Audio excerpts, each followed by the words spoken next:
Big breaking news! SIR এর খসড়া তালিকায় নাম উঠলেও ডাক পাবে এই সব ব্যক্তিরা। আপনাদের সকলেরই হয়তো দেখছেন নাম উঠে গেছে, কিন্তু এটা ড্রাফট লিস্ট, এটা মাথায় রাখবেন, এটা কিন্তু ফাইনাল লিস্ট নয়। তাই এই যে খসড়া তালিকা প্রকাশিত হয়েছে, এই খসড়া তালিকায় যাদের নাম উঠে গেছে তাদের যে ফাইনাল লিস্টে নাম আসবে এমনটা কিন্তু নয়। এই খসড়া তালিকার উপরে নাম আসার পরেও কিন্তু আপনারা দেখবেন অনেকের নামে নোটিশ জারি হবে। অর্থাৎ এই নোটিশের পরে যদি আপনি ভেরিফিকেশন করান তাহলেই কিন্তু আপনার ফাইনাল রোলে নাম আসবে। এবার আপনারা বলবেন যে দাদা তাহলে কাদের কাদের নোটিশ আসবে? সকলের কি নোটিশ আসবে, নাকি শুধুমাত্র যাদের প্রয়োজন রয়েছে ভেরিফিকেশন তাদের আসবে? একদমই ঠিক, যাদের প্রয়োজন রয়েছে তাদেরই শুধু নোটিশ জারি হবে। তাহলে আপনি বুঝবেন কিভাবে আপনার নামে নোটিশ জারি হবে কিনা?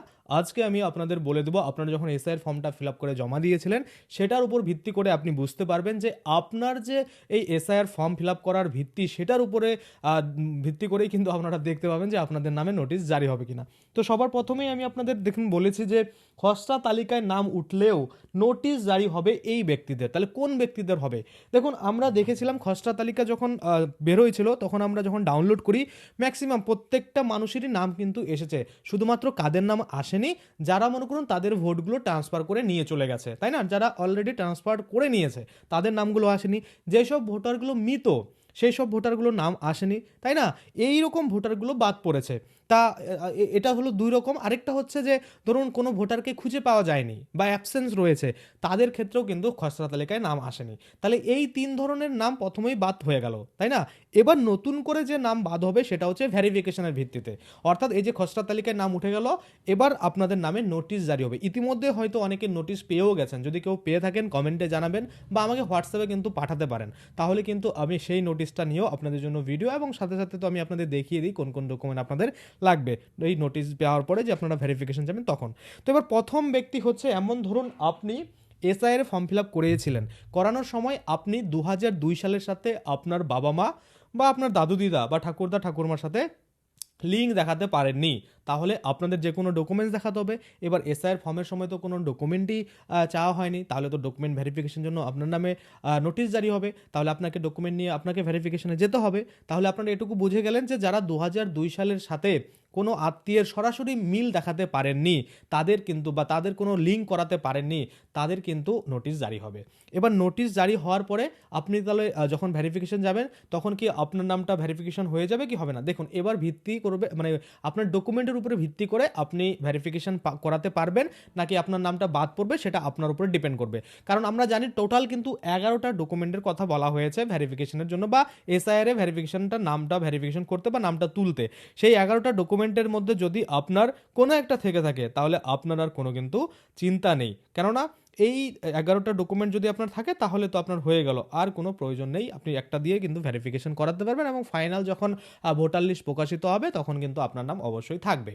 এবার এই যে নাম উঠে গেছে ড্রাফট লিস্টে, অনেকেই হয়তো মজা পাচ্ছেন, অনেকের দেখবেন ভুয়োভাবে তুলিয়ে নিয়েছে কোনোভাবে, বা ধরুন মনে করুন অন্য কোনো বাবার সাথে লিঙ্ক আপ দেখিয়ে দিয়েছে, কোনো না কোনোভাবে দেখিয়ে দিয়েছে। এবার অনেকের দেখবেন কিন্তু বিএলওদের অ্যাপের মধ্যে এরকম চলে আসছে যে অনেক রকমের, নানা রকমের প্রবলেম, সে কিছু কিছু মেজর প্রবলেম, কিছু কিছু মাইনর প্রবলেম, এগুলো এসেছে। এবার তাদের যদি সন্দেহ হয়, বিএলও অফিসার যদি আপনাকে মানে সন্দেহ বলে মনে করে, তাহলে কিন্তু সেটা ইওরোসকে জানাবে, মানে তার যে সিনিয়র রয়েছে ওনাকে জানাবে।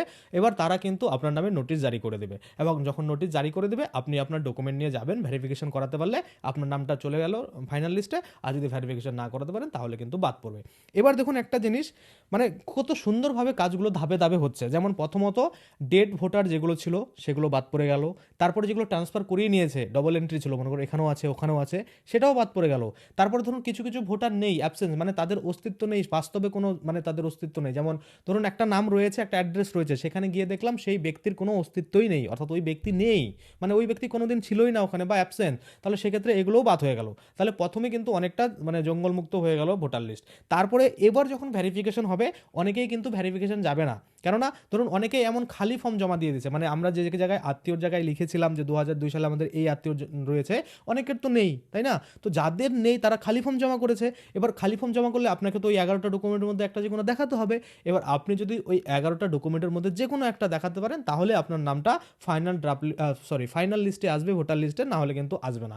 এই ড্রাফট লিস্টে আসা মানেই যে এমন যে আপনি মানে ফাইনাল লিস্টে আপনার নাম আসবেই, এমনটা কিন্তু নয়। আশা করি আপনারা এটা বুঝতে পারছেন। এবার আমরা সরাসরি চলে যাই যে আপনার বয়স অনুযায়ী তিনটা স্ল্যাব দিয়েছে, তিনটা স্ল্যাবের মধ্যে আপনি কোন স্ল্যাবে পড়ছেন সেটার অনুযায়ী কিন্তু আপনাকে ডকুমেন্ট নিয়ে যেতে হবে। ধরে নিলাম আপনার নামে নোটিশ জারি হয়েছে, সেক্ষেত্রে আপনি কোন ডকুমেন্ট নিয়ে যাবেন, এবার আপনার বয়স কি রয়েছে বা আপনি কোন সময়কালে জন্মগ্রহণ করেছেন সেটার উপরে ভিত্তি করে আপনার কিন্তু একটা, দুটো না হলে তিনটা ডকুমেন্ট লাগতে পারে। তো এবার প্রথমেই বলে দিই আপনাদের, প্রথমেই যেটা বলেছে আমি অনেকবার আপনাদের বলেছি, তবু এবার একটু স্পিডে বলে দিচ্ছি, সেটা হচ্ছে 1/7/1987 আগে যাদের জন্মগ্রহণ হয়েছে তাদের শুধু নিজের একটা ডকুমেন্ট নিয়ে যেতে হবে, অর্থাৎ শুধুমাত্র নিজের একটা ডকুমেন্ট, সেই 11টা ডকুমেন্টের মধ্যে যে কোনো একটা, আমি একটু পরেই আপনাদের বলে দিচ্ছি কোন কোন 11টা ডকুমেন্ট রয়েছে। আচ্ছা, তারপরে বলছে 1/7/1987 থেকে 2/12/2004 সালের মধ্যে যাদের জন্মগ্রহণ রয়েছে তাদের ক্ষেত্রে বলা হয়েছে যে নিজের তো একটা ডকুমেন্ট নিয়েই যেতে হবে, সাথে বাবা অথবা মা যে কোনো একজনের একটা ডকুমেন্ট নিয়ে যেতে হবে, অর্থাৎ আপনার সাথে আপনার বাবা অথবা মায়ের যে কোনো একজন, অর্থাৎ দুটো ডকুমেন্ট আপনাদের লাগছে।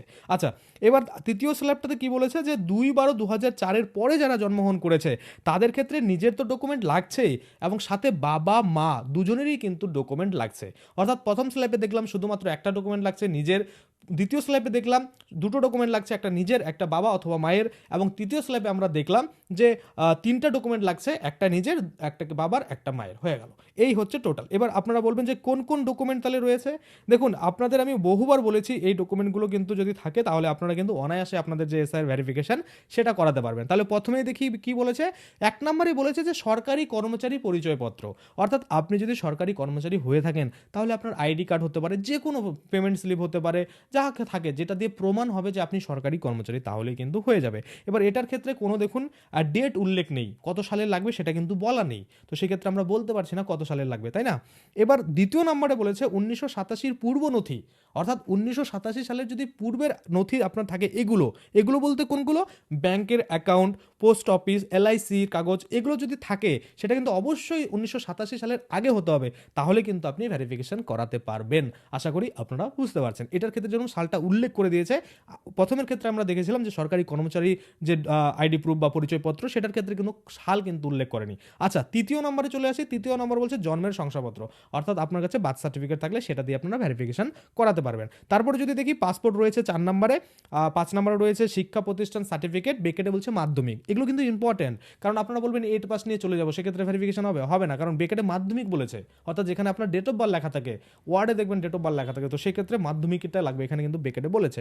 আচ্ছা, যখন ভেরিফিকেশন আপনারা যাবেন এগুলো একটু ভালো করে কোশ্চেন করবেন যে এগুলো কি সত্যি লাগবে কিনা, তারপরে কমেন্টে জানাবেন, তাহলে আমরা আরও পরবর্তীতে মানে ভালো একদম অ্যাকুরেট ইনফরমেশন আপনাদের দিতে পারবো। আচ্ছা, তারপরে যদি আমরা দেখি পার্মানেন্ট রেসিডেন্ট সার্টিফিকেট, 6 নম্বরে বলেছে পার্মানেন্ট রেসিডেন্ট সার্টিফিকেট যদি আপনার কাছে থেকে থাকে তাহলে সেটা দিয়েও কিন্তু আপনারা করাতে পারবেন। আচ্ছা, 7 নম্বরে কি বলছে, বন অধিকার শংসাপত্র, সেটা যদি আপনার থাকে তাহলেও হবে।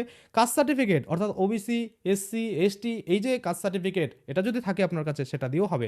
এবার আপনারা বলবেন দাদা কাস্ট সার্টিফিকেটটা কত সালের ইস্যু হতে হবে। দেখুন, এখানে তো কোনো ডেট দেওয়া নেই, সেক্ষেত্রে আমি বলতে পারছি না কত সালের।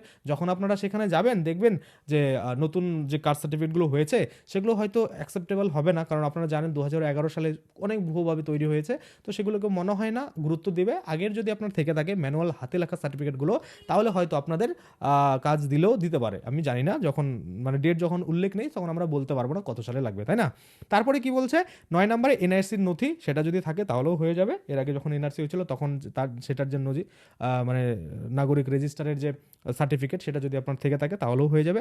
10 নম্বর বলছে ফ্যামিলি রেজিস্টার, যেটা লোকাল প্রশাসনের দ্বারা কিন্তু হতে হবে, তাহলেই হবে। তারপরে বলছে জমি বাড়ির দলিল পর্চা, অর্থাৎ আপনার যদি জমি থেকে থাকে, বাড়ির দলিল থেকে থাকে, পর্চা বা খতিয়ান যদি থেকে থাকে, তাহলে কিন্তু আপনারা সেটা দিয়ে ভেরিফিকেশন করাতে পারবেন। তো এই 11টা ডকুমেন্টের মধ্যে আমার মনে হয় সবথেকে প্রত্যেকটা মানুষেরই অ্যাভেলেবেল থাকার কথা, সেটা হচ্ছে বাড়ির জমির দলিল।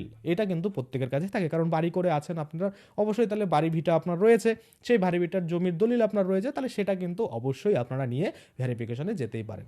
এবার তাহলে আপনারা কি বুঝলেন যে এই যে খসড়া তালিকায় নাম উঠে গেল, তার মানে এই নয় আপনি ফাইনাল লিস্টে আপনার নাম আসবে। আপনাকে অবশ্যই, যাদের মনে করুন যে 2002 সালের সাথে লিঙ্ক আপ দেখাননি, তাদের নামে কিন্তু নোটিশ জারি হবে এবং তারা কিন্তু এই ডকুমেন্ট দেখিয়ে ভেরিফিকেশন করাবে।